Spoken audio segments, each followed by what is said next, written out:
This is a video on how to work a stripe in a fabric in the round without a jog.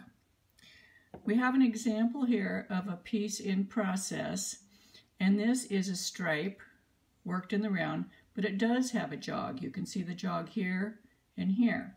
So the dark color was worked along here, and then you switched to the light, worked 4 rounds, ended with the light here, and started back with the dark. So you end up with these stair steps here. And we would like to make our stripe without those stair steps, and that's called, without those stair steps, that's called creating a jogless jog. We call these jogs, and we want to have a stripe without the jogs. So I'm going to show how to do that. The first thing we're going to do is we have our beginning of the round marked with our marker, and that's right there where this change happened. We're going to continue in the same spot. We're going to work over to that marker. We're going to knit to it. And we're going to slip the marker onto this needle.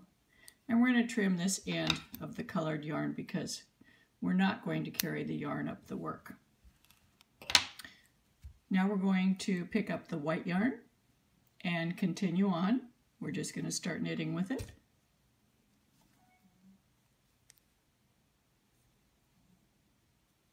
And we're going to knit 1 round in the white yarn. Notice I did not tie the ends together or do anything special. I just started knitting. So we're going to knit till we come to the end of the round, which is where the marker is. So we're coming up to the end of the first round with the white yarn.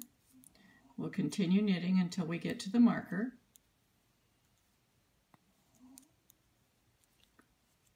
And here's the end of the round. So the first stitch on the other side of the marker is our first white stitch. So we're going to take the marker off, and then we're going to slip that first white stitch from tip to tip, not knitwise. You're not going to do it like this. You're going to do it like this. Just slip it over to the right needle. And it's going to be a loose stitch because the tail is not attached to anything down here. You can pick up that tail and tighten it if you want to. You can pull that tight if you want to. And then you're going to put the marker back on.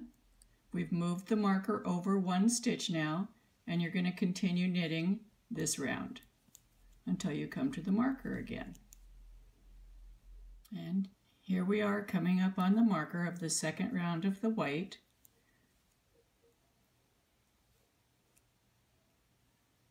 Now this stitch right here is the one we slipped last time we're going to knit it.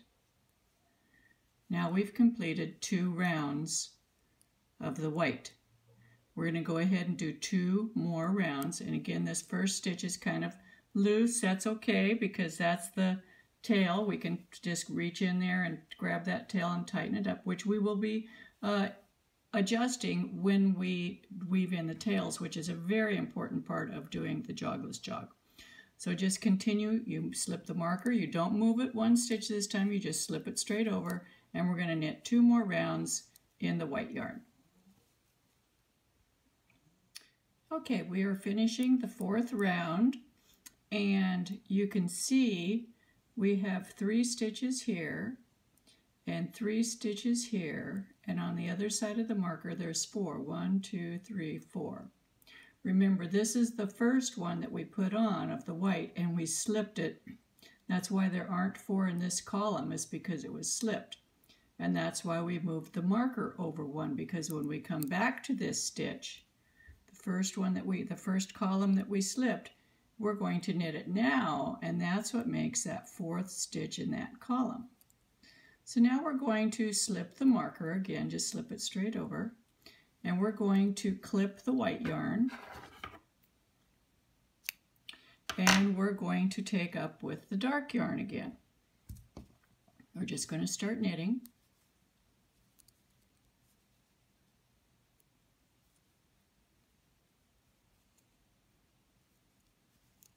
And we're going to knit until we come to the marker. Here we are coming to the end of the first color round, so we'll do the last 2 light stitches. We're going to take the marker off, going to slip the first color stitch tip to tip. We're going to put the marker back on, and then we're going to knit to the end of the round.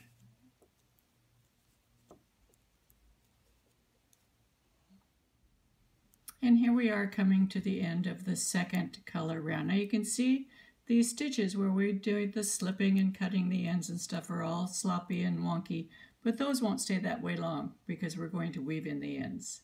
So here we are coming up on the second full round, and here's that stitch that we slipped on the first round. We're knitted it, so now there's 2 stitches in every column. So now that's all the stripes we're going to make. I'm going to work a few more rows and bind this off, and then I'm going to show you how to weave in the ends. Okay, so this is what it looks like once you've finished doing the knitting. And now we're going, and it looks very sloppy, doesn't it? Yes. But we're going to fix that when we weave in the ends. So we're going to start on this bottom one first. We need to tighten up this stitch. So, and you can see that the brown stitch is also oversized, and there's a hole here where we change from one color to the other. So we're going to turn the work inside out.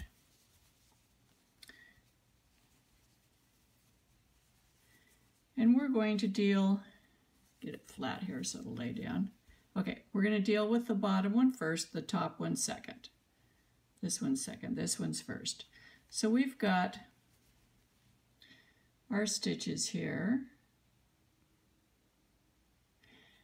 and we can see that here's the white one, and you can see that it's kind of loose. It's making this great big stitch here. That's that slip stitch, and here's the yarn that traveled over the back when we slipped it.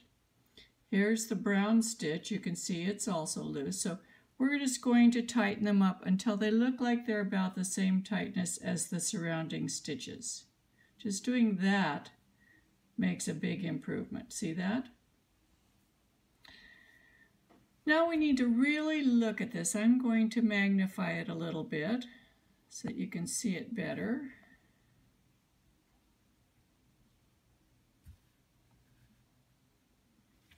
Here's where we slipped the stitch, right here. That's the yarn skipping this stitch. It went from this stitch that goes right here, and then it went over to this stitch skipping this one. So if we analyze this and look at it, we can see that our last brown row came here, and then it jumps up and it goes over here. The first white row is here and jumps up to here. So this is our jog area.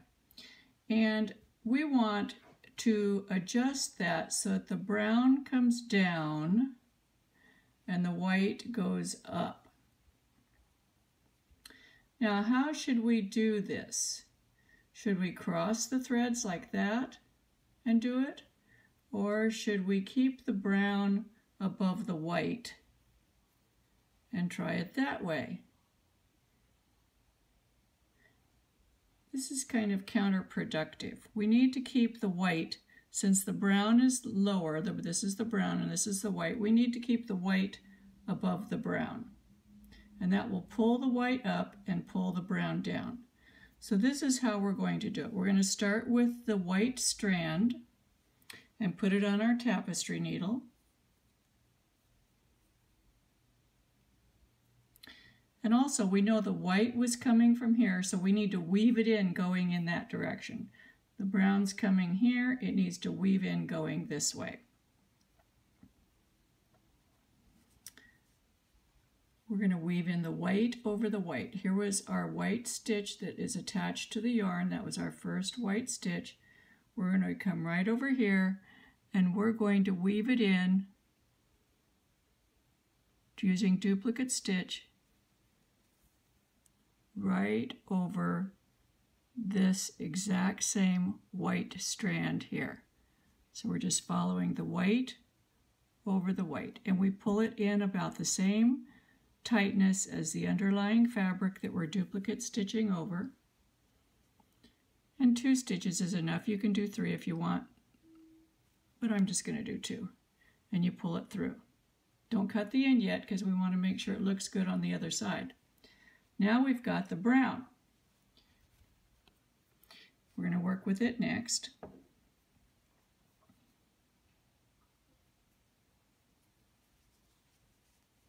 So the brown is going to duplicate stitch over this brown here.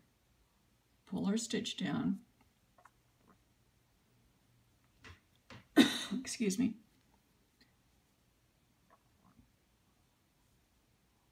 And we're going to go under here, under here.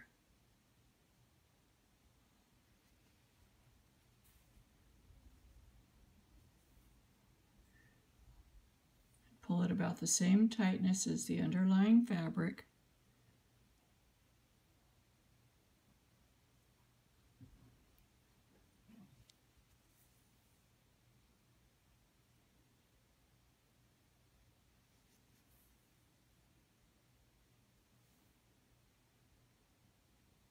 And again, I'm not going to clip the ends yet because I want to look and see what it looks like. This is what it looks like here. Let's turn it inside out.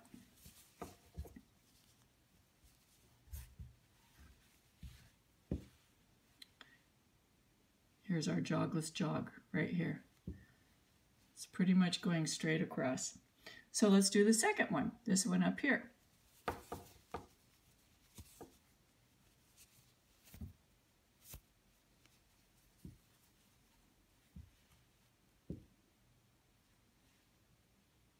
I'm going to pull the white one a little bit tighter, pull the brown one a little bit. See, the brown one's way up here.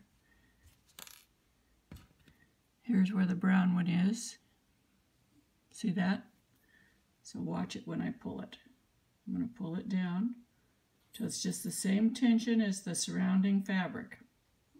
Now this time the white is below and the brown is above, so we know the brown's going to go up there and the white's going to go down here, right? We can start with the white one, or you could start with the brown one, just as long as you're crossing them correctly. And the white is going to follow this stitch right here that's right next to it.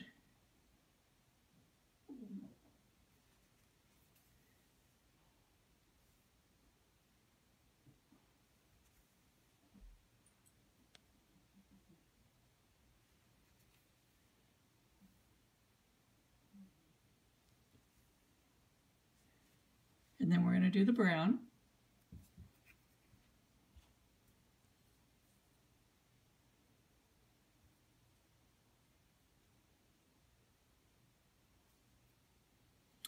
It's going to go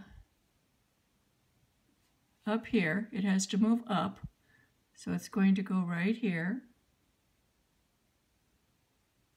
Remember, we're doing the white over the white, brown over brown.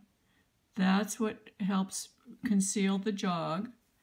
It's by maintaining the color over themselves. Don't put the light over the dark or the dark over the light. Okay, now let's take this out. So there's that one. Let's see how it looks.